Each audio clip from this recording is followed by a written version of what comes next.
तू रे, तू तो जानता नहीं है रे, तू यहाँ बैठेगा रे, तू वहां बैठेगा रे। औकात इतना है, आपके नाम से हटा दिया जाए ना तो अब उसकी औकात इतनी है। तो खेसरिया बोलते हैं तो अच्छा लगता है। मुझे जी सुनने की आदत नहीं है, नाता नहीं हूं लोगों का। मैं बेटा हूं, भाई हूं।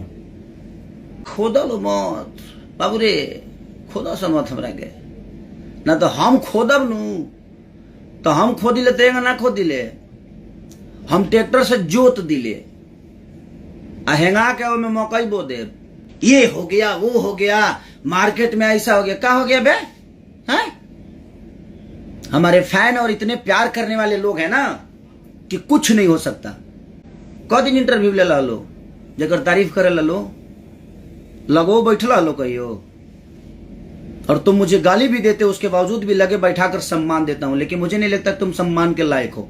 मैं अपने यूट्यूबर और अपने जनता को बोल दूंगा ना, अपने लोगों को अगर बोल दूं तो मेरे पास बोलने वाले हर वर्ग के लोग हैं। स्क्रिप्ट लेके आ गए बनी हो का हमारे के बोलवाए पे मजबूर के लिए बड़ा सर रे ना सुधर, बस सुधर ना जालो। कुछ लोग के तो हमारा इंग्लिशो से प्रॉब्लम है, तो का करी? तू इंग्लिश सीख के का उखाड़ ले बड़ा है? पढ़िए लिख के का उखाड़ ले बड़ा? तनी हमारे के बता दी है बाबू, हमारे बारे में बोलिए के बड़ा बनल बड़ा। मार्केट ही हो गया, वो का हो गइल बा? का हो गइल बा? बाढ़ आ गइल बा मार्केटवा में। आए खेसारी के प्यार करे वाला लोग के घर द हो गइल बा, तारा लोग के कौन जी तब टावर पर है लो। बहुत प्रयास बहुत लोग कइल, अकेले ही लड़ी ले हम। हमारा पीछे लड़े वाला हमारे फूफा के, मौसा के, चाचा के लड़का नहीं के हो। नाचबो करी ले, भगवान के हिसाब से बॉडी ठीक है ठाक देखा सब ठीक बनू।